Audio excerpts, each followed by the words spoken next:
Been a while since we've been. No, me and Manny were here last week. We just didn't get an audio out, did we? No, we didn't get visuals out. Didn't get visual out, guys. Sorry, guys. I wasn't here last week, and my disciples. That's crazy, by the way. Sorry, boss man. I'm so sorry. My subordinates. Did you hear what he just called you? That's crazy. I'm joking. Our glorious certain people in this room, okay, couldn't man a camera for more than 5 minutes. How much visual was lost? Well, we had all of your angle and 5 minutes of the wide. Sounds like an inside joke to me. That's Aye. I didn't have a trim, so I didn't do anything right. If I did, I might have messed with it. Well, I asked for 1 day off, yeah, and then he looks lost right now, to be fair. Man, oh man. But nah, sorry guys. Okay, we tried a new format. It's not actually new. We've done it before because me and Huss did a review for The Flash, which was quite a mediocre film, and that's me being kind. But we don't normally do. Most we have on the pod is like 4 of us, and then there's other times it's like 3. But we're gonna try and format more 2-man conversations where it's like a bit more intimate, a bit more sort of like, conversationally rather than, podcasty. There's a bit of a different similarity as well. And it works well, to be fair. I thought it works well. We're going to try continue it going forward. Yeah, sure. But today we're back to normal. We're back to in the studio, 3-man pod, back home, I guess. So are we going to go back to the other studio at some point? Yeah. Okay, cool. Yeah, the other studio is just a bit more difficult to book because obviously it's a bit more in demand. You know what I mean? It's a bit more pricey as well. Yeah, but you know what? It's not that much difference. Fair dues. Yeah, it's a £5 difference. So. Well, we are the Post-Credit Scene podcast, a 14HQ original lovers of film, TV and theatre back in the studio today. And we've got a friend of the show here, but firstly, we'll just check in on everybody else. Huss, how'd you do? I'm good, man. I'm good. Really been, I think August was a ridiculously busy month, you know what I mean? So, I just non-stop work, non-stop vibes as well, obviously. It's summer, do you know what I mean? So you got to do both at the same time. Huh? My birthday, yeah. Belated? Huh? Happy belated? Thank you, man. How old do you think I turned? 27. My G. You don't have to do that. My G. 31. Go. 31, man. Yeah. 31 years young, you know what I mean? I don't know why you're laughing. What's going on? Well, we've had 2 birthdays on the pod this month, to be fair. Yeah, we had the other day, Mr. Kubanza Manny had his birthday as well. Happy belated. A lie? How old you turn again? 32. Huh? You're lying, you're 34. Bro, you know my age. Mashallah, fam. Today, bro. Mashallah, man. His birthday in 2 days, though. 35, yeah? Somehow I feel like footage is going to get lost again. You know what's crazy? I get ID'd quite often. It's a nice feeling. Really? Yeah. Like where though? You don't look that young, It's by bro. women, yeah. Yeah, see, it's not because they think you look young, bro. Trying to see if What can I say, man? Listen. As long as the youngers are calling you fam and not unk, you're good. I've started the unk talk. I've had a couple of unks already. Yeah. I don't really get unks, man. Yeah, calm. I'll take it, man. I'm a self-proclaimed unk. Okay, you're owning it. I'm just owning it. Like, we're there now. Might as well. I feel like Asians get unk really early on, like 25 plus. Yeah, You get me? because the beard came in at 16, innit? So. Yeah, So you got to deep it, for 10 years of. Yeah. But yeah, happy birthday to Manny and Huss for the month of August. Make sure you send them some messages of love, adoration for their input into the film and TV space. Manny, how'd you do though? Quick one. Yeah, all good? I'm all good. Same old. Yeah? It's life, yeah. Same old. Different day. Bro. Different day, yeah. Hey, man. Jace, how'd you do, pal?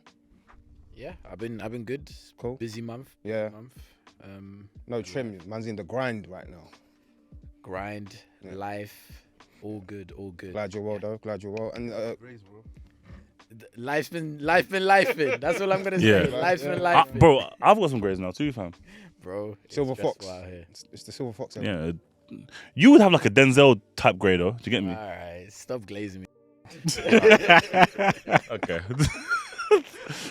All right. And, we've got a friend of the show today. Daniel, welcome to the show, Panels and Bars. Let's go. Thank you for having me. Thank You want to tell us a bit about the name Panels and Bars? What's the backstory? What's the lore behind the name? So essentially, there's 2 things I'm really passionate about: comic books and hip hop. So the panels, you two would get along. So the panels represents panels on a comic book page, and then bars is in like musical bars in hip hop. So I'm Panels and Bars. Sick, man. Obviously, That's sick. Sorry, Chris, what was you saying? That's sick. That's a sick concept. Yeah. Thank you. obviously, I feel like I've known you maybe coming up to a year. You see each other at screenings Yeah. and so on and so forth. And now we started talking quite often just about film, TV, and so on and so forth. So it's good to have you here. This is our Thank you for having me, man. this is our safe space. Today we want to talk about. I think it's a good time to do this actually. Oh, wait, hold on. Guys, how are you, man? Good man. Same old. Busy but good. Looking forward to autumn, man. Actually, to be honest with you. Are you excited for your birthday? What are you doing for it? Nothing, man. I don't celebrate. Really? Yeah, man. I love birthdays. It I might be fits the immature. brand, I love so It does fit the brand. Yeah, it does fit the brand. But Yeah. then you could say the same thing about him. His whole name is Midnight Gaz, yeah, because he's very like mysterious and. Oh yeah, I know. Yeah. Yeah. Some say he might be Batman, you know. Midnight, 12 a.m. right? Yeah, no. It's midnight, like night. Okay. Yeah. It's an ode to the Dark Knight. Yeah. I don't know. I used to love that. Was my favorite Batman film, but that's changed now. Jeez. You know the On the vibes. bright side of history. Come on, you know the Change vibes, man. into Vengeance Gaz then. Fair play. Come on, man. It's not my favorite Batman film though. The Batman's the greatest. I don't know how I feel about Greg Fraser though. Good video you sent me, by the way. You sent me a video about Greg Fraser might not be doing the Batman. He's going to be doing 4 Beatles movies instead. Oh, And so why? he sent me a list of like. So you know about the Beatles films, right? Yeah, of course. Yeah. So, but he apparently he's been wanting to work with Sam Mendes for a long time. So this is Is that it? yeah. But even Dune, he's given up Dune for that as well. Yeah. What? The thing is, those Beatles movies are either going to be. And it's the same thing goes to the Michael Jackson movie. They're either going to be amazing or they're going to be That's actually terrible. film is not going to be good. Oh yeah, for fact. But like it's there's no neither one of them is going to be average. It's going to be one of the two. Yeah. You know what I mean? They're either going to be groundbreaking or like how did someone green like this? Like there's no in between. Damn. Let's get into it today, though. I think considering the superhero space has had its turbulence, I would say, over the past few years, it's a good time to sort of assess how things look at the back end of the releases of this year. We started off the year with Captain America: Brave New World. We'll get into that. And then we had Thunderbolts, we had Superman, and we've had Fantastic Four: First Steps. All of those movies have had, I would say, varying opinions and critiques and viewpoints on how good they were, how well they've done, etc. But we can now look back on those movies alongside some of the movies that came out post-COVID and TV shows, to be fair, and sort of look back and see how they've sort of fared. Prior to COVID, let's talk about Avengers Endgame. Because that was like, I would argue, the pinnacle of like all superhero storytelling at that specific time anyway. Take me back to the moment where you watched the movie. Daniel, you can give us a start. Like when you've watched Avengers Endgame, when you left your screening, when you were in your screening, what was the feeling? So I think like probably everyone in this room, and I'm going to guess the majority of people watching, I went to a midnight screening. Yeah. Like I went by myself, but like the funny thing is me and my boy actually booked for the same cinema, and this idiot didn't check the screen with me. So he was in the screen next door and I was in the screen by myself. Damn. Just like electric atmosphere. Everyone was cracking up at the right points, and everyone was like, you know, I still think about On Your Left. On Your Left makes me laugh to this day when I watch it. There's an American girl behind me that she was like, "Oh my God, no way!" Like, you know, but it was like people were so happy, and like it really made you feel like this is what cinema, like, you know, this is cinema. But it made you feel like this is what cinema is about. Like it unifies people, like excites you, makes you feel like a kid again. And I think, as much as it was like that communal spirit that made us think that, what actually made us love that movie so much is it's a great movie. It's well written, it's well directed, it's well acted, it's really well paced. And I think the sad thing is, unfortunately, the studio went, oh, it's full of cameos and catchphrases, that's what works. And, you know, we'll get into it. But like, that's what they've doubled down on rather than having a solid movie that delivers on its promise. Are you Endgame or Infinity War? For me, I think over time I've gone back to Infinity War. At the time, I thought Infinity War was way too dense. I felt like way too much happened. And when I left the cinema, I was like, I need to sit with that because it was like insane. And I don't know if I liked it. And then now I'm like kind of removed from the hype of it. I've gone back and watched it. I'm like, yeah, it's a great movie. It's a great film. But at the time, Endgame initially, I liked straight away. Because that time period, what did it mean to you? Favorite moments? I was fist bumping like in the cinema.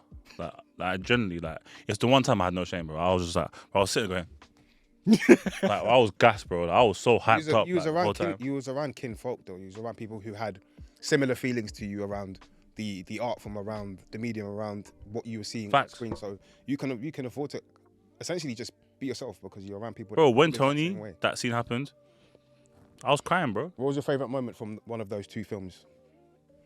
I say this all the time, yeah, because I just think it's such a cool moment because it's like referenced in the thing comic books. Like in DC, they always do the whole is Superman the same speed as Flash or whatever. Like if Superman really tried, would he beat Flash? You know what I mean? And there's a great post-credit scene where Flash faces Superman. I forgot after which film, but one of them fucking.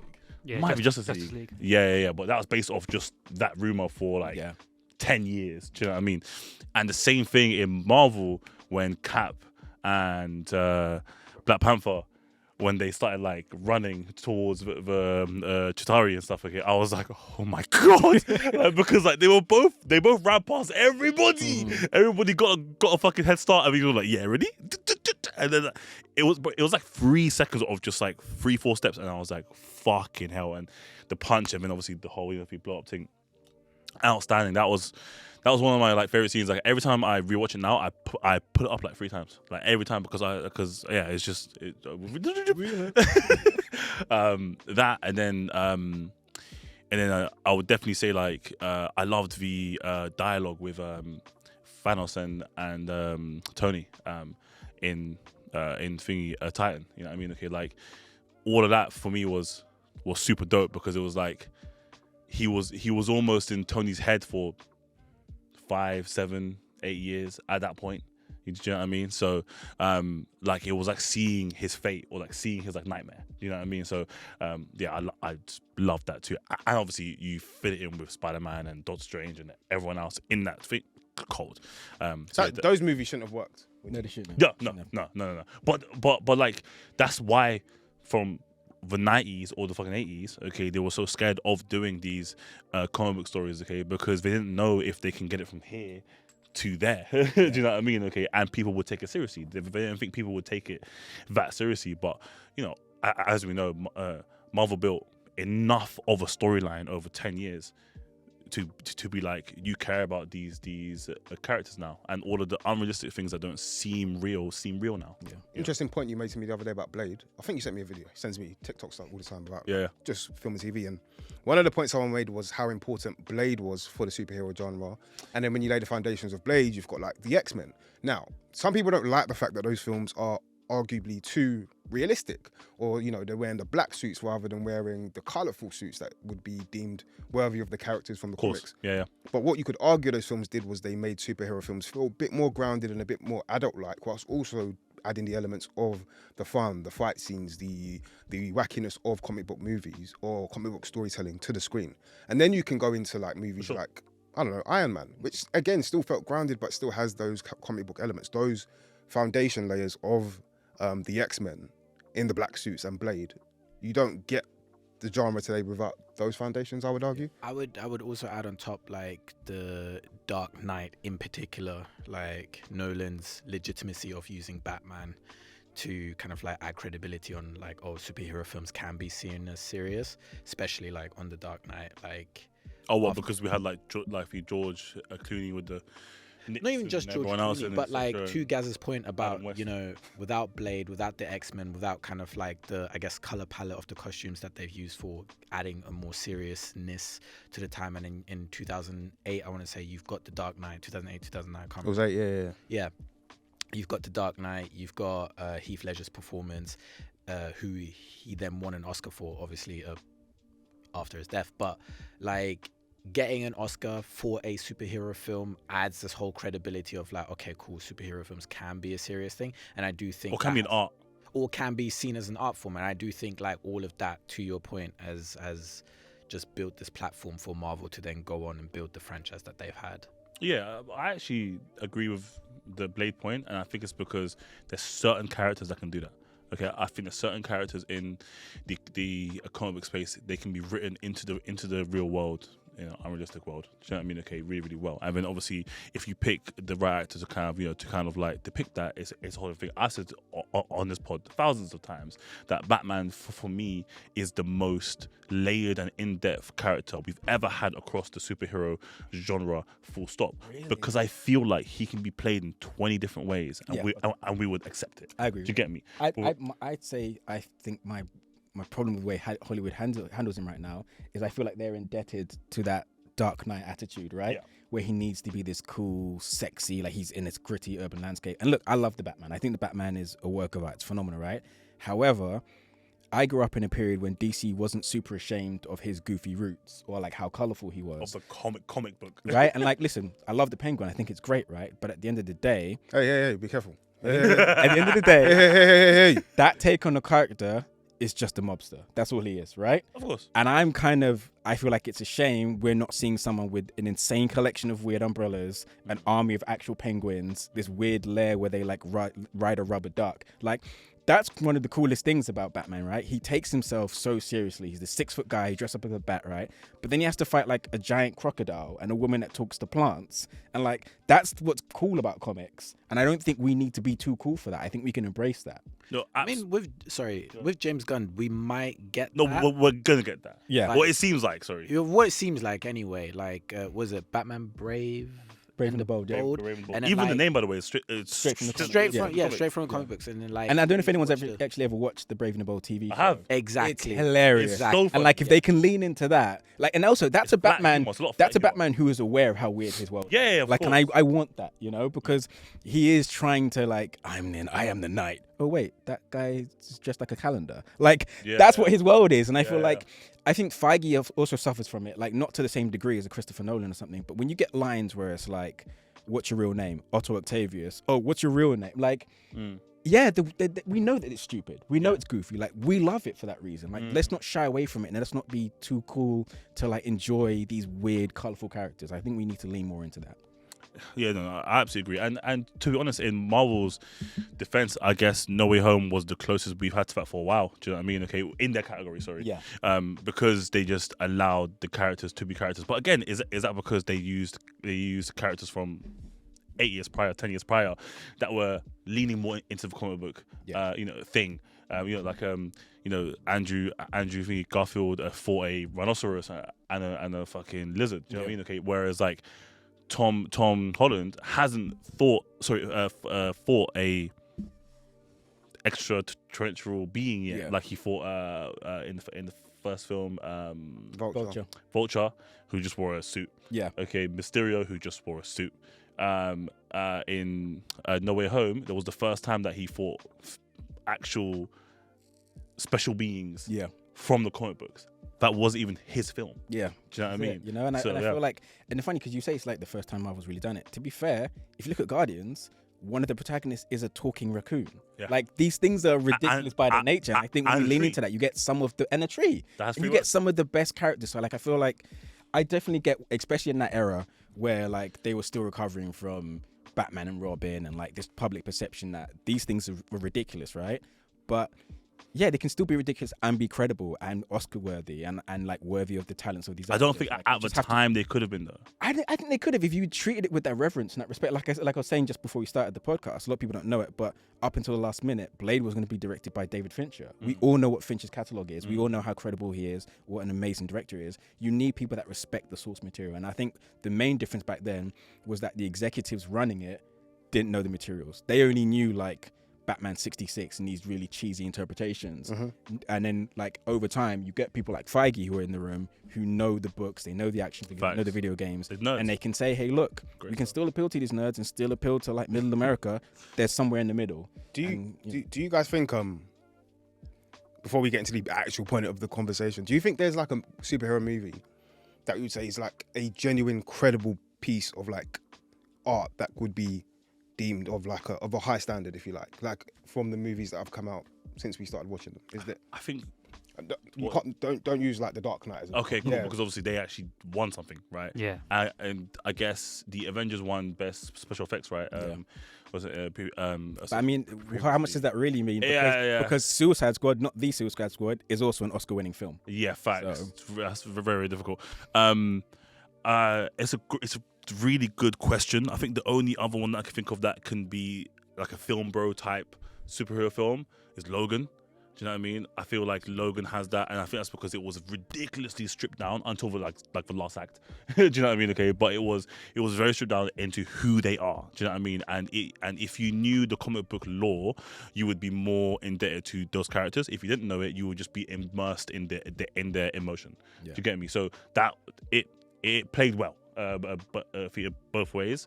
Other than that, like, Manny, you wanted to go ahead. Logan would be one of the two that would have said. The other one is the Batman.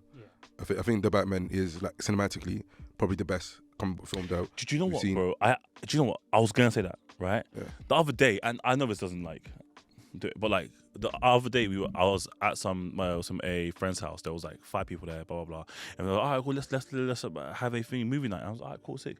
And then they were like, all right, cool, let's watch the Batman. And none of them had seen it, right? So, bro, trust me, okay. So I was like, yeah, whack it on, okay. Do you know what I mean, bro? Like first like 45 minutes, they were like, the fuck is going on? And I was like, what? Right? And then, bro, that's happened to me in 2024 like 3 times.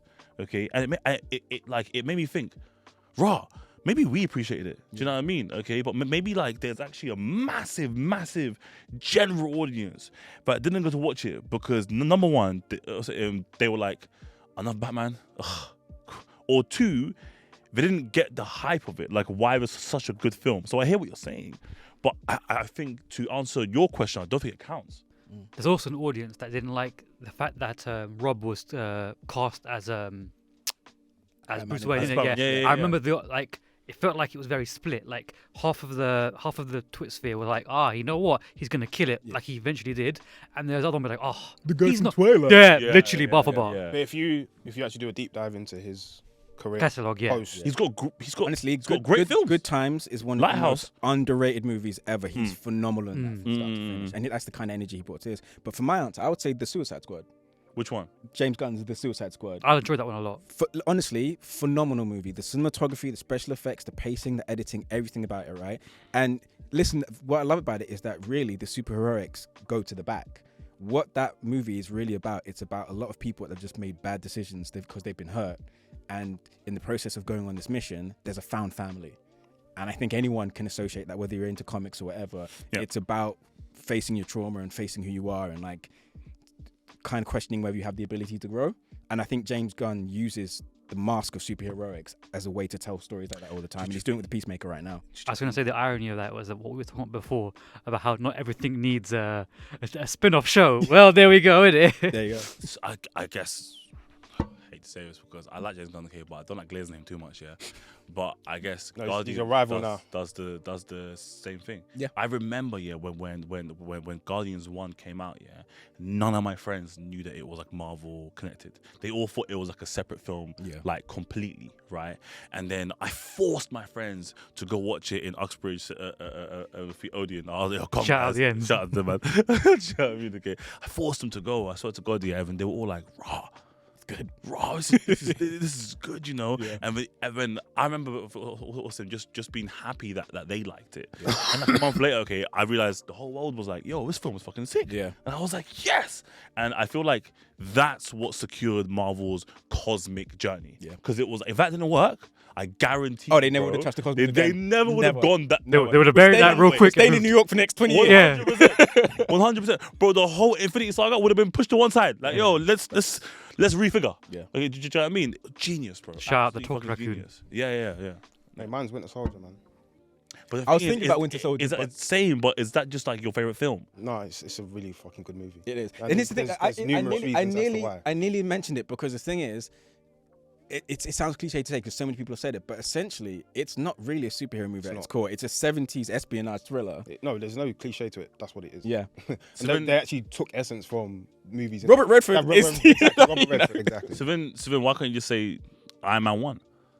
I don't think that movie's as good as Winter Soldier. I think Winter Soldier. Well, that's not the question. No, it's about how good the movie is. That's No, your same question was, okay, like which films changed like perception or could have like a. I don't know that Iron Man does that though. Because I think Iron Man 1, it literally did. It doesn't do that. It doesn't literally do did. that. I It think doesn't if I sit down do with that. my It friend doesn't now- do that. What? I think if I sit down with my friend now who doesn't watch any Marvel movies Yeah. and has an expectation, if I play Iron Man, it feeds into those expectations they have. I love it.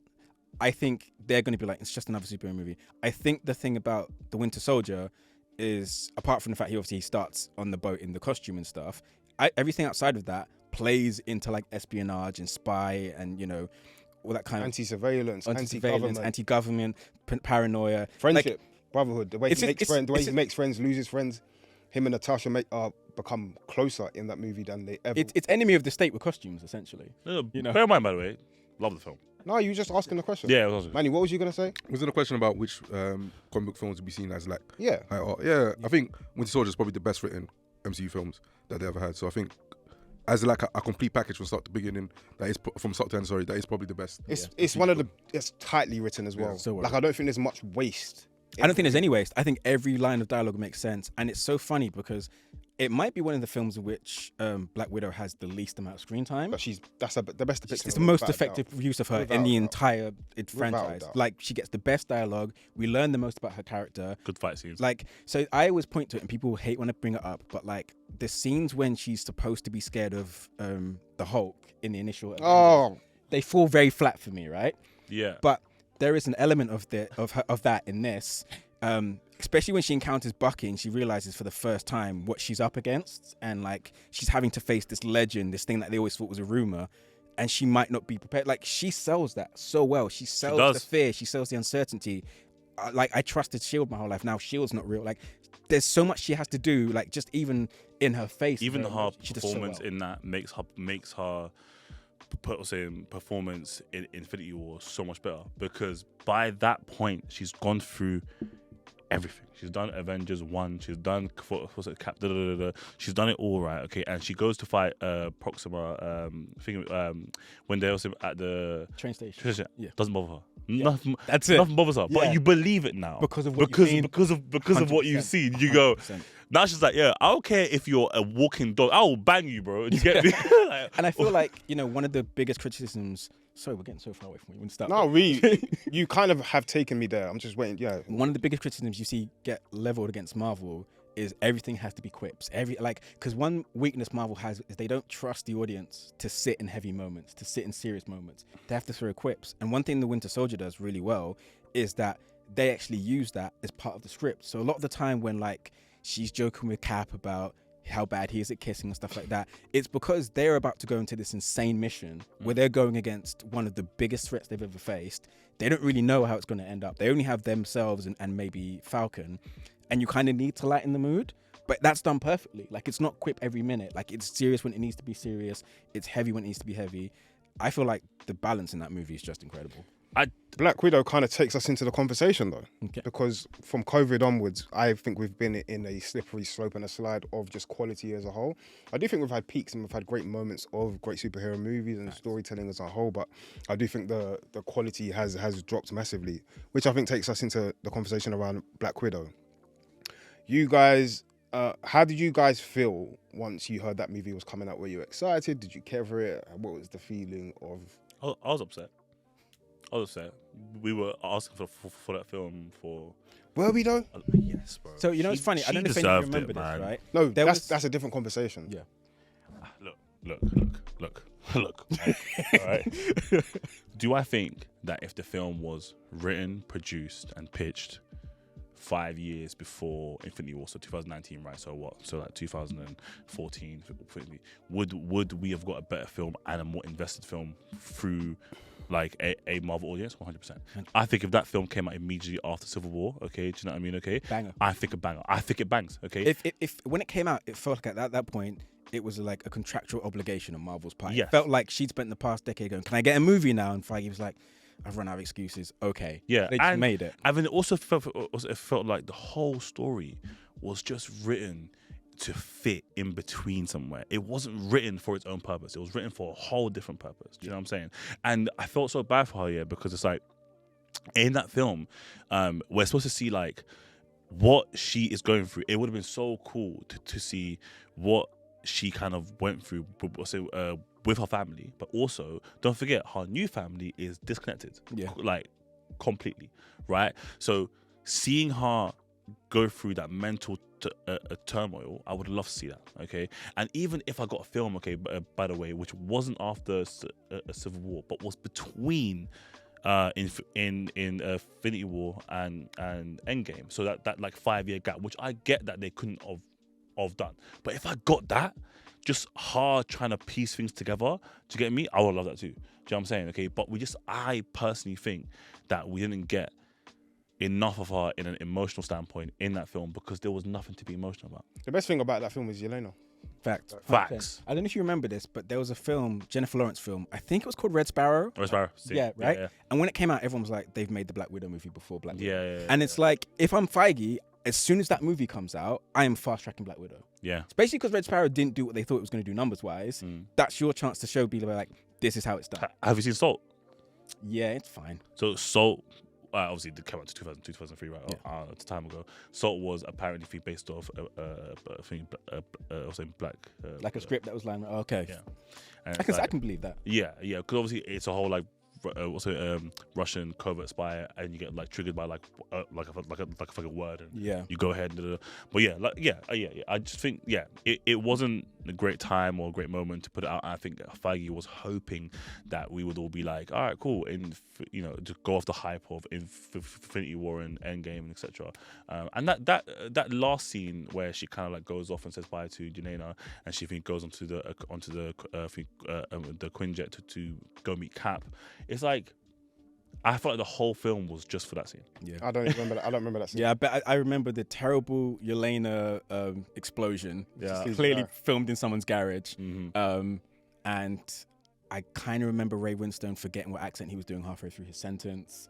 But like, there's so much stuff. He hated that movie. It was garbage. And like, it. if you watch Red Sparrow, I'm going to go back to it. It wasn't a great film, but there's things that they do in that which I feel like. So you see her process of how you create someone like that. Yeah. And a lot of it is torture because you have to make this person desensitized to violence. You have to make them someone who just becomes a weapon of the state.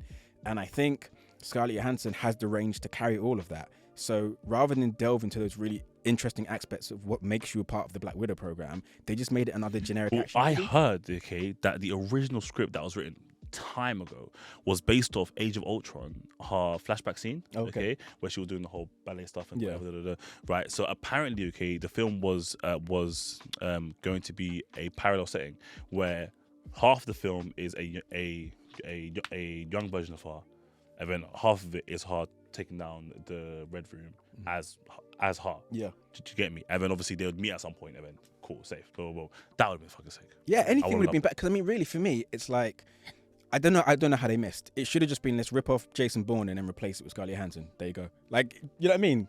Tickets sold themselves. Yeah. I don't know how they ended up with what they ended up. Did Phase 4 work for you guys?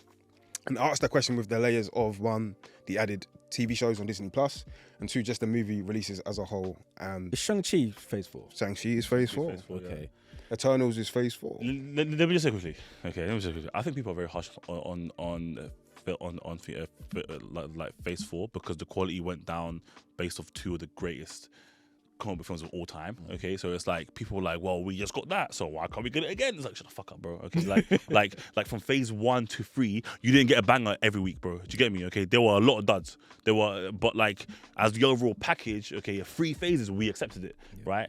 I think when we include COVID, and when we include that Marvel's Bible in releasing, when it was like 2 a year, every year, blah, blah, blah, had to be thrown out because obviously the money that they spend, business-wise, where obviously a lot of like young fans will never understand, which is fine, do you know what I mean?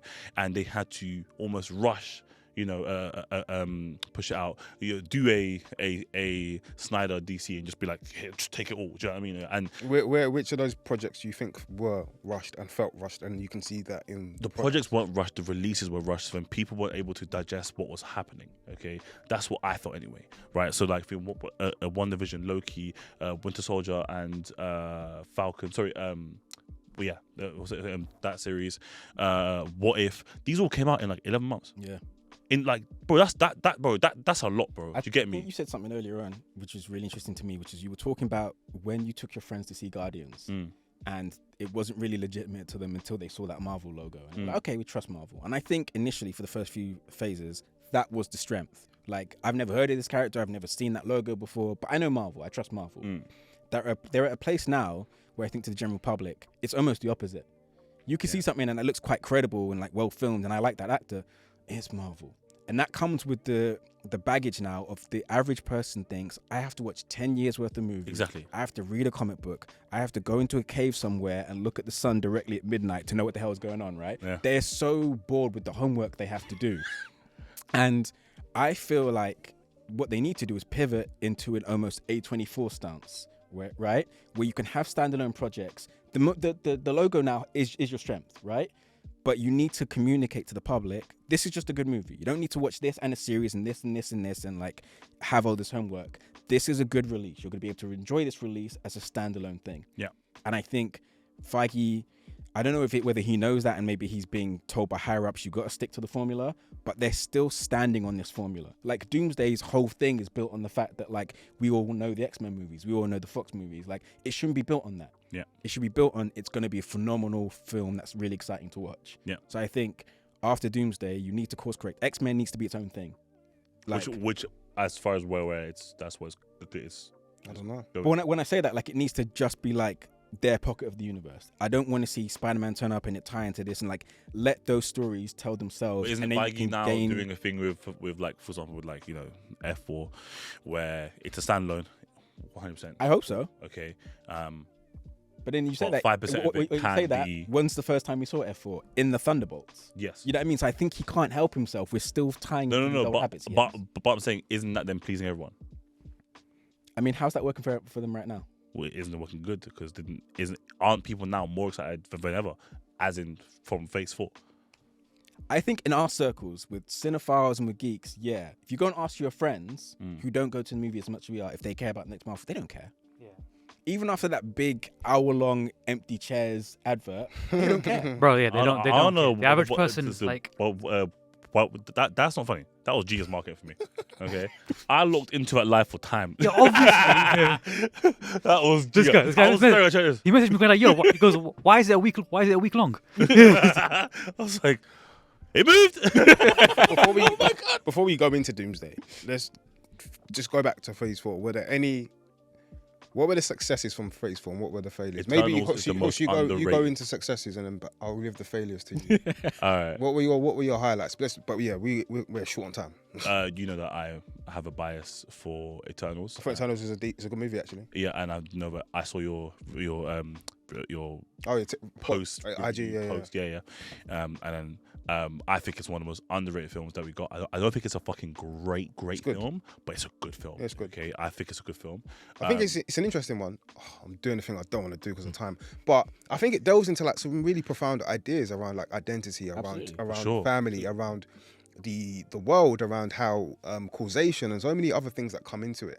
And I think it's just there's a bit too much there. Yeah. But like visually, it's one of the best looking Marvel films. Yeah, it's gorgeous. Yeah. The acting cast themselves actually really do deliver. Richard Madden, Yeah. probably, I know people feel a bit shaky on Richard Madden. I think it's one of his strongest It's performances. one of his strong performances. Like he really convinces you that Icarus is this sort of powerful being who is devout to the person that he's working for. I think Angelina Jolie. Imagine Angelina incredible Jolie. in it, by the way. She's really good in the movie. Also, this is never here nor there, but it does one of my favorite things in movies, right? And I've ever seen in any movie. You know, in an action movie, you know when like someone leaves and then towards the end of the movie, everyone else is in trouble and that person turns up and they're like, "Hey, you thought I'd leave you?" And then they come back. Yeah.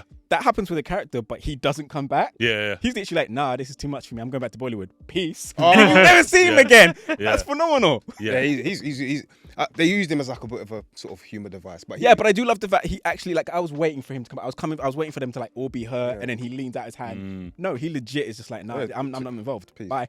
Yeah. No. Honestly, really cool. What other highlights Underrated do you have? film. Huh? What other highlights do you have? Shang-Chi, mainly for the... I actually think the last act of the film was the weakest part of it. Right. I think the CGI heaviness of it was a lot, but I understand why it was needed for the Dragon. For the fucking dragon. Yeah, there ain't no dragon. Unfortunately, we don't have real Live dragons. But the storyline, the parallel storyline with his dad and his mom was beautiful. Okay, and then obviously him and the journey and the choreography of the fight scenes and everything was outstanding. Do you know what I mean? Like so cold. And the stakes felt real, and I'm glad that it didn't happen in a city. Like I'm glad it happened like somewhere else where it's alright. Cool, you know what? That's his own thing. But cool. That was really cool. Loki. Wait. Guardians 3. Okay. Oh yeah, no, that's That not. Phase 4 or 5? That's not Phase 4. Phase 4? No, Phase 4. It's not on Phase 4. No, I think it's later. God damn it. All right, cool. You've got other W's there too. Loki season 2. Loki and No, WandaVision. Season 1, sorry. Loki was great. WandaVision was great. Well, WandaVision was great. Yeah. I enjoyed What If. Yeah, I what if it's thought- season 4? I thought What If was. Okay. But listen, That's going to be on my list, I'll tell you that much. listen. I enjoyed What If But I think, quite a lot. I think more importantly, you got Spider-Man: No Way Home. Now, No Way Home. the interesting thing with that movie is that it does two things. It gives us probably Tom Holland's best Spider-Man movie. Mm-hmm. It also I don't say it's his best Spider-Man movie. I think it's his best Spider-Man performance. fair. I think it's the best showcase of his acting in his range. Yeah, I get. I don't think it's the best because movie the art May scene is Incredible. phenomenal. Yeah. And when he clocks, Listen, when the he Spidey first senses, realized woo-hoo-hoo-hoo! Insane. The senses when he clocks Green Goblin, whoo! I was like, that's my guy, man. That's my guy. But the movie does two things. It gives us his best performance, oh yeah, fair, and it gives us some great moments, cinematic moments. You're like, oh, whoa, whoa, whoa, whoa. Even though I knew it was happening, Yeah. I knew it was like, wow, it's happened, isn't it? Andrew Garfield denying until the day that he was in that movie. But it also has a negative impact on the way I think they felt they needed to make their movies, based upon the idea of, again, and we're partly at fault because we lean into nostalgia as well. Yeah. But they did the nostalgia thing with Green Goblin and Octavius and Garfield and Maguire, who I Yeah. think is the worst And Spidey, Fox. personally. I think Maguire's the worst. He Spidey, is. by the way. He is. Just throwing it out there. But here's the thing, right? Because You think it's the worst Spidey film? Maguire's the worst Spidey. He's just Okay, the worst Spidey, yeah, okay, Spidey. but his films were better than Garfield's films, right? He had better films, yeah. Okay, cool. Because the thing is, like, going back to Endgame, going back to Infinity War, right? The thing about those is, yeah, they were cinematic moments, we all cheered and stuff, right? But we were brought into the story. And one thing that Infinity War does insanely well, and just props to the Russo brothers, it actually, like, uses our knowledge of those films against us. Exactly. Because we were all subconsciously like, okay, this is fun, but the Avengers are going to win. And then he snaps. And you're like, wait, what? They're losing? Yeah. And that really made us feel something for the first time in a long time. And you go into Endgame so tense because we've now seen that they can lose. Like, it's not a guarantee they're going to get the. And the press after that was amazing because every actor that was in Infinity War, if they went to a gala, a gallery opening, okay, They'll get questioned. They get questioned, and they would all go, "I'm dead." Yeah. they That's all it. go. And like, and I that's don't know the what we're thing. talking about. And all that hype, all that interest comes from an interesting story because we cared about the story first. We cared about the characters. And look, I want to be wrong. And a year from now, I want to be saying, "Oh my gosh, Doomsday is the best thing I've ever seen." You will be. I love Doomsday. You will be. But like, I'm really worried that Feige is just like, if I sprinkle enough of the lines that you know from the movies, if I sprinkle the characters you know, you'll enjoy it. What movies would you say that have come out make you lean into that idea? So Wolverine, Deadpool Wolverine is just It's garbage. It's when gar- I it's- actually think about it, I don't like that movie. it's like, so I don't know if anyone ever watched Garbage is harsh. I don't know if anyone watches Yeah, South it's Park, not right? good, man. Garbage I is don't know harsh. if anyone watches South Park, but I love South Park. So do you know about member berries? Remind me. So member berries are these berries that Randy eats that talk to you, and they basically, you feel good because they feed you nostalgia. Oh yeah, So they yeah, go, yeah, hey, yeah. remember Star Wars? Yeah. Remember Chewbacca? And I feel like right now we are just in a member berry stage of Marvel. So when you watch Deadpool Wolverine, first 10 minutes, hey, remember the Human Torch? Hey, you remember Lecture? Hey, you remember Blade? That's not a script. I don't think that's fair. But I mean, that was the entire plot of the film, though. That's what I'm wasn't it? saying.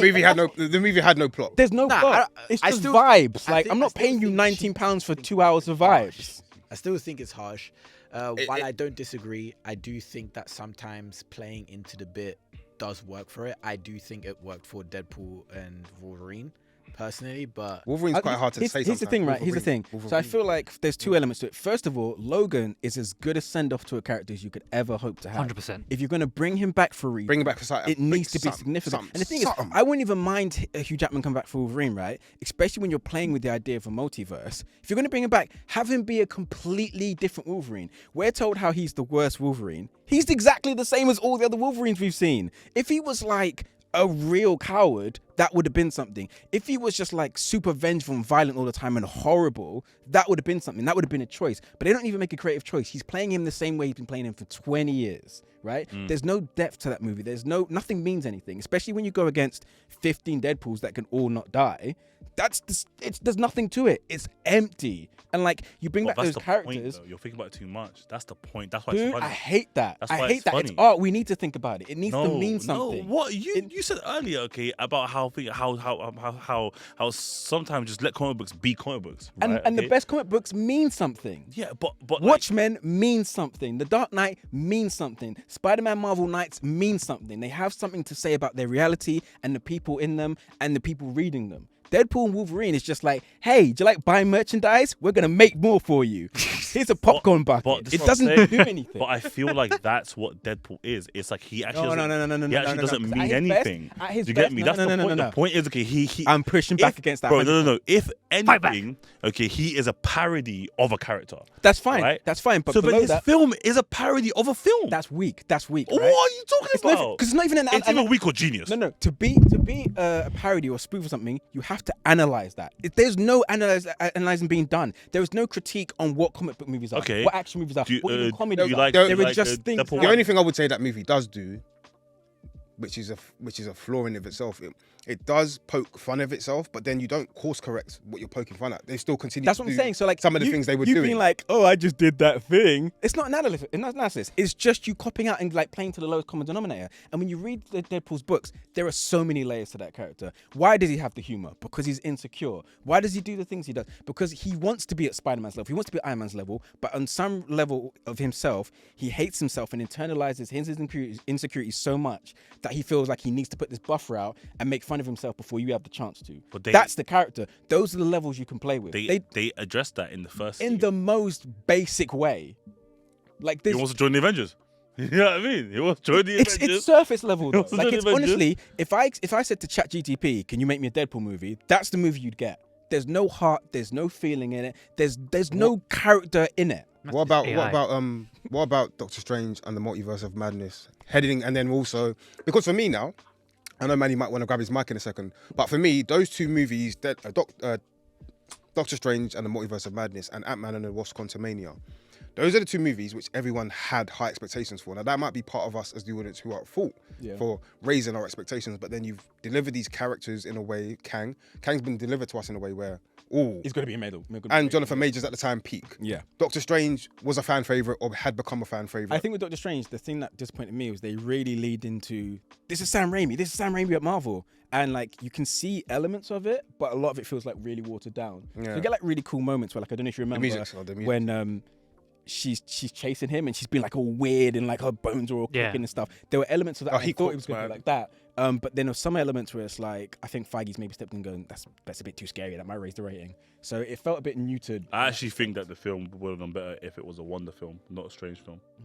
it wasn't really a Strange film, was it? Yeah, facts. Like I genuinely actually think. wasn't. Yeah, I genuinely think like it would have been better if it was a follow up from WandaVision, okay, into like half film. It would have helped if they watched the series as well. To be fair. Yeah. I think the facts. thing is like you get whiplash from like how does she suddenly go from like forgiving Agatha and like realizing she needs to do some self-reflection to suddenly she's ready to murder a child.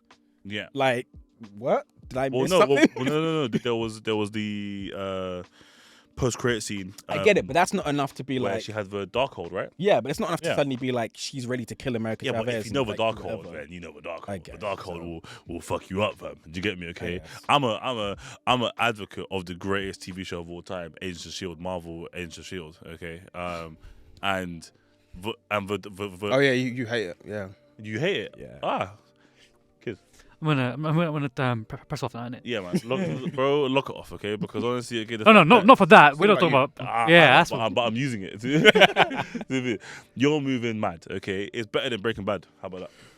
all right, been guys. great. Guys, Thanks for next having one. me, Yeah, guys, next. But question. importantly, I think I want to know: do you think those movies were the moment where people started to like really lose faith, or do you think there was another moment where? Nah, it was them. It was them. Yeah. And it's It a was shame because But would you not like argue said, I just said with four? all of them? Four is up there as well. Oh, wait, you lot are talking about phase 5, by the way. You know? Yeah, but you've transitioned into Yeah. it. Thor is the worst one.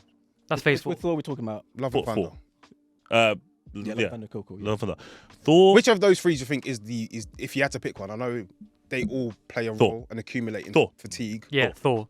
You think Thor's the biggest? Thor factor? is the worst. Thor just kind of feels like what we Quantumania did is here. the second worst, and then Doctor Strange for me isn't that bad. I think people are just saying dramatic. It's not good either. It's fine. but it's fine. Yeah, it's fine. Okay, do you get me? But like Quantumania is only bad because obviously it was in the midst of the Major's thing. This is where you're selling us the multiverse. This is where you're telling us that this multiverse matters, right? So Yeah, if you're going to tell us the multiverse matters, well, one, make it multiversal. Like, let's go to different worlds. Two, let's make it look good. Like, you know, let's make it look palatable and enjoyable. Like somewhere I'll tell you, that I've never been before. One Quantumania has a big problem that I think Doctor Strange has, which is that when you introduce these concepts, and the characters talk about these concepts more than we ever see them. You're spoken about like these amazing like worlds that just go on forever, and in this world, like your elbow's your knee, and weird things. You know what I mean? Like they give us all these concepts, and then you get there, and it's just like, oh, it's a bit more yellow than the place I come from. Oh, red means go and green Right, means like stop. there's no imagination, and I've brought up to you before, but it's like if you look at something like Rick and Morty, where those guys like have to do 13 episodes, and each episode has a unique concept. Like those guys do that on a yearly basis or every couple of years. Like you Marvel, big Disney, you can't make these things interesting, and I think that's what hit for a lot of people. It's like they spent so long building this mystique about these things, and when they finally hit, it's the same story we've been being told for the decade now with a new lick of paint. I also do feel like Quantumania. I saw Feige say, might not be Feige actually. Okay, it was whatever, but said that that it was the wrong character. It was the wrong character for the wrong villain. Okay, 100%. saying that essentially they needed Ant-Man because he had the access to the different worlds, blah, blah, and they couldn't use the Doctor Strange because that meeting was for later, right? Because he's the one that's gonna devise a plan to kind of figure out Kang, right? Cool. So they had to use somebody that had access to that side of the world, and obviously Ant-Man was it. And Ant-Man, up until that point, he was like, all right, cool. He was so successful in kind of convincing the Avengers that in Endgame that, you know, we can time travel, that maybe that's it. But all he done was assist them, and then they actually went and done the fucking. They held that whole film together. Do you know what I mean? Okay, so. And just because of his understanding of the quantum realm, so, but in Quantumania he played too big of a role. If anything, Hope plays a better role than him. That's the trilogy all over, isn't it? Because she's genuinely terrified of Kang, right? And she's trying to navigate like the whole storyline, whereas he's just like running around like, I can't move from here. You know what I mean? And it doesn't work. Like you take away like the seriousness of who this is. But the first time that we see Thanos not in a post credit scene is Guardians 1, right? And we see him for what, 11 seconds? Fine. You know what I mean? I'll do it myself. Yeah. So like that is intimidating as fuck. And then every time he's mentioned or seen throughout that in Thor 2 with the like all these things, okay, it's all out of fear, right? Whereas like at that moment when he's obviously versing Ant-Man, it's not out of fear. Not everyone's watched Loki, to be fair. Yeah. And Loki's great. Yeah. Loki's great. Even season 2, people might not love it as much. I love season. I thought Loki was great. I really like season 2. I think the problem is like it almost doesn't feel like a season 2 to a lot of people. I think it feels almost like an epilogue or like a bookend to that. 1.5. I think if they just sold it almost as Loki 1.5, people would have had low expectations, but they expected this grand vision, and really it just ends things in a nice way. Which takes us into this year. We've got 10 minutes roughly, and I've got 2 tasks for you guys. The first task, we need to analyze this year. We've had, in terms of just superhero genre as a whole, we've had Captain America: Brave New World. We've had what a film, great film. We've had Daredevil: Born Again, which I'm not going to speak on anymore. My feelings are clear on that. We've had Thunderbolts. We've had Superman. We've had Fantastic Four: First Steps, and Peacemaker's currently rolling out. Back end of last year, we had the Penguin as well, but obviously I know kind of like separate own-world thing. Yeah. How do you assess the state of the superhero genre as a whole in 2025, heading into what's a big year next year with like Spider-Man Brand New Day? You've got Avengers Doomsday, which is going up against Dune 3 as things stand. Like, where do you guys assess the genre as it stands? And like Shrek 4 or something or whatever. Yeah. Like a bunch of films, you know what I mean? A bunch of big films. I am in a good place. I think like you both said actually, that a lot of the stuff that we've gone through has been, yes, their fault, but also ours for having certain types of expectations or certain types of like thought processes. And I think I think Marvel have made 2 stand-alone-ish films, not completely, but stand-alone-ish films in obviously Thunderbolts. Which do you prefer? Fantastic Four. Thunderbolts, but no F4. No Thunderbolts. See, I love it, man. Okay. Fuck, that's a good question. I don't know. Just not too waste time. That's a great question. But yeah, but like I feel like they've heard. So you feel like there's been a course correct of some kind? Yes, and I feel like they're gonna. Well, he said that they're gonna release less. You know what I mean? Okay, and take time with all. What lessons do you think they've learned? I think that the volume of and the pacing of storytelling, okay, needs to go back to 2008. Okay, like take a fucking breather, right? We like your films. You've got enough characters. Okay, you don't have to give everyone a freaking role. Forget about the money, right? You've made enough of it. Just take your time, right, and try and tell us a good story and hear pitches from different writers and different directors. The beauty of Marvel Phase 1, even the bad films, okay, was that the people that wrote these, okay, were invested in what those storylines could. 4-1 is a good example. Even Dark World is a good example. Whereas, like, a lot of the writers now, or the directors, have been complaining that a lot of the time they can write half a script and then Feige and his team of, you know, overlords will come and write the other half because it has to suit a certain fucking narrative. Yeah. Do you know what I mean? Okay, so it's like, well, I'm telling my story, but it's not all my story. Even Sam Raimi, he said that too. You know, he said like, oh, like when we were kind of like putting it together, there is a certain Marvel like tax that we have to have. You know, do you know what I mean? Okay, to obviously carry on this fucking story. What I loved about F4 with Matt Shackman was that he said it was all him. Like it was he had all to earn him. that. That's the sad thing. He had to earn that from his time in Wonder. You know? Exactly. And it's like if I hire this director who's already got a proven vision, I should just be able to trust them. Yes. And I feel like, you know, you were saying earlier on, like Feige has copped we release too many things. I don't think that's a problem. I think you release too many bad things because, you know, if you look at the studio everyone's been gassing this year, it's Warner Brothers. How many releases have they had? No, but I disagree because there's films that we would appreciate so much more in Phase 2 and 1, okay, like Eternals or even Doctor Strange maybe, okay, but because we're getting it so back to back, okay, people don't have time to appreciate what these films are.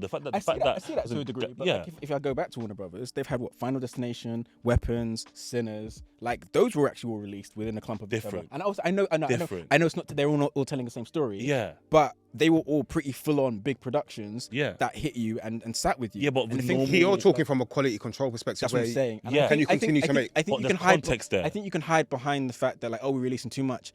Listen, it doesn't matter for me whether you release 2 movies a year or 12 movies a year. They need to be good. And I think when they started out and they had something to prove, like Iron Man is as good as it is because Feige knew it had to be good. But if Iron Man didn't launch well, that studio doesn't take off. But you said that the Marvel stamp, okay, is why people trust it, right? Yeah. The average moviegoer does not know that Destination Weapons, Sinners is from Warner. Exactly. They have no fucking idea. Do you get me? Okay, so they have the freedom. The logo gets them through the door, right? But you have to keep them with the quality of the material. Of course, but what I'm trying to say is that you can't compare it, okay, to Warner's releases, okay, because my sister will go to these films, okay, and not know that it's all by Warner. She'll just be like, it's a fucking film. But wait, isn't that a problem for Marvel? Yes, because if she goes to see like a Marvel film, okay, and sees Marvel, okay, before she even watched the first scene, she's like, all right, cool. There's like a certain expectation. Yeah. So then you can't, in my opinion, you can't release 12 in a year, even if they're all good, because you'll get tired. I've got a final task for you guys before we wrap up. You've got a minute each, right? But this was intentional. To be fair, it's kind of worked in my favor. Recently, we've discussed the props or the pros of Kevin Feige remaining as the head of Marvel Studios. Some people are very much for Kevin Feige staying, and some people are like, maybe it could be time to breathe new life. This is not Arteta, and to get new perspectives on how to run Marvel Studios. So I would like for you, Hus, firstly, you've got a minute or so to pitch as to why you think Kevin Feige, let's say after Avengers Secret Wars releases, why he should remain as the head of Marvel Studios, why it would be worthy of him sort of gearing us into Phase 7 with the X-Men and other characters that we might have seen or might not have seen. Why do you think Kevin Feige should remain the head of Marvel Studios? I don't think we've seen a producer or a head of any studio, okay, ever, handle 20 to 40 projects in such a way and any head is not gonna have 20 to 40 like bangers, right? But the point is, okay, is to build a certain team or a certain level, okay. Like I don't know. Obviously, I'm sure you Novus 2, okay, but like the first like 3 phases, okay, there was 4 of the same producers on every single Marvel film, right? He had a very core team. Obviously, I think Victoria Alonso is gone now, okay, and but like he had the same core team. I'm a Ferguson fan, Alex Ferguson. I'm a Klopp fan, okay. Give them time to rebuild.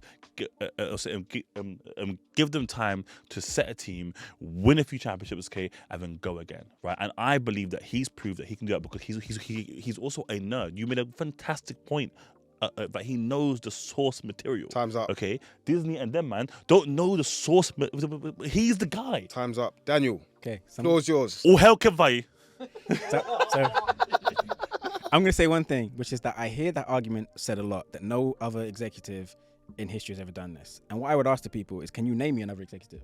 Yes. Because the difference between him and the other executives is that he does the Steve Jobs thing. He goes out and he makes himself the face of it. It's not to say there aren't people doing what he's doing. And listen, I know I don't want to mention his name, but really, you want to talk about what Feige's done. Harvey Weinstein did it for 2 decades. Hey. It's a horrible name. It's a horrible name. I'm not. That's his argument, yeah. I want this one. Yeah, I can't lie. You might I have want already. this one. I am not endorsing that man's business Sounds outside like you are. studios. I'm saying in the business, it's been done, and I can name other people. Danny DeVito has done more for the He didn't do it business through than soft story. Feige He has done it through fear and money. Okay, Danny DeVito didn't. Danny DeVito has picked amazing. Without Danny DeVito, you don't get Quentin Tarantino. That's the impact he's had in the industry. That's one side of it. The other side of it is, yeah, Feige had a run and it was good and it was impressive. I'm never taking the props away. He's had his run. Listen, what he needs to do is what they did in the books. When Marvel got to a point where the stories were stagnant and the editor had too much oversight, Bob Harris, terrible run. Joe Quesada, who became the new editor-in-chief, created a brain trust. And what was great about the brain trust is they represented all the eras of comic books. The modern era, people from back in the 70s, young kids who hadn't had a shot, and they were able to collaborate, and they looked at the encyclopedia of these characters, what was working, what wasn't working, and they restructured, and they listened to the audience. And this is what... So why can't Feige do that? I'm saying if he sticks around, he needs to be the head of a team. He can't keep doing it himself. I agree. Democracy works. So all he's saying is, all hell Feige. All hell Kevin Feige. That's what he said. Next year will be a big year for sure. We've got Spider-Man Brand New Day. We've got potentially expected to have Avengers Doomsday. I think they should push that back, but that's a conversation for another day. And as I said before, I'll just end as I said before, I want to be wrong. I want you to be right. Yeah. I want Feige to have banger after banger after banger. Because the thing is, in our space, regardless what we think, we're all going to end up watching them. Yeah, but and we want to Feige's- enjoy them. So I want them Feige's- to be good. Feige is like Santa, okay? You got to believe in him, man. You know what I mean? Okay? like the more the power of love, okay, comes through, the more I've been the more believing, magic, and you he's know. been giving me socks for Christmas for the past few years. So Yeah. Exactly. You were on the naughty list for a long time, isn't it? Yeah. We'll see what next year has to say. Daniel, thank you for joining us Thank today. you for having me. It's been a And pleasure. I actually think we're going to definitely have you back for more sort of like conversations around... I know you're more than just panels and comments. You are more than that, but I think for this specific conversations, you're great. Do you want to plug your socials? Tell us where people can find you. So you can find me on pretty much all socials, Insta, Elon's Horrible Place, and TikTok, Panels and Bars, all one word. Shout at me. Let me know if you got any recommendations for stuff I check out, and let me know if you want me to recommend anything. Sick. See you. Thank you for joining us, man. It's been really enjoyable. Been a pleasure. We probably next time you come, we'll have more time to sort of dive into things deeper. But thank you for today, Hus. Thank you as always, Jason, Manny, Kids in the building. We are the Post Credit Scene podcast, A14 HQ, original lovers of film, TV, and theatre. Over and out. Boom. Well done, gang. That was fun.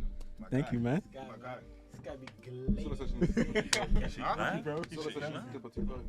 that's fine. She can just dip when she dips, innit? So she's doing it at like 3. No, she needs to dip in half an hour. Okay, cool. All good. Hi, I'm Lashana Lynch, and you are listening to the Post Credit Scene podcast.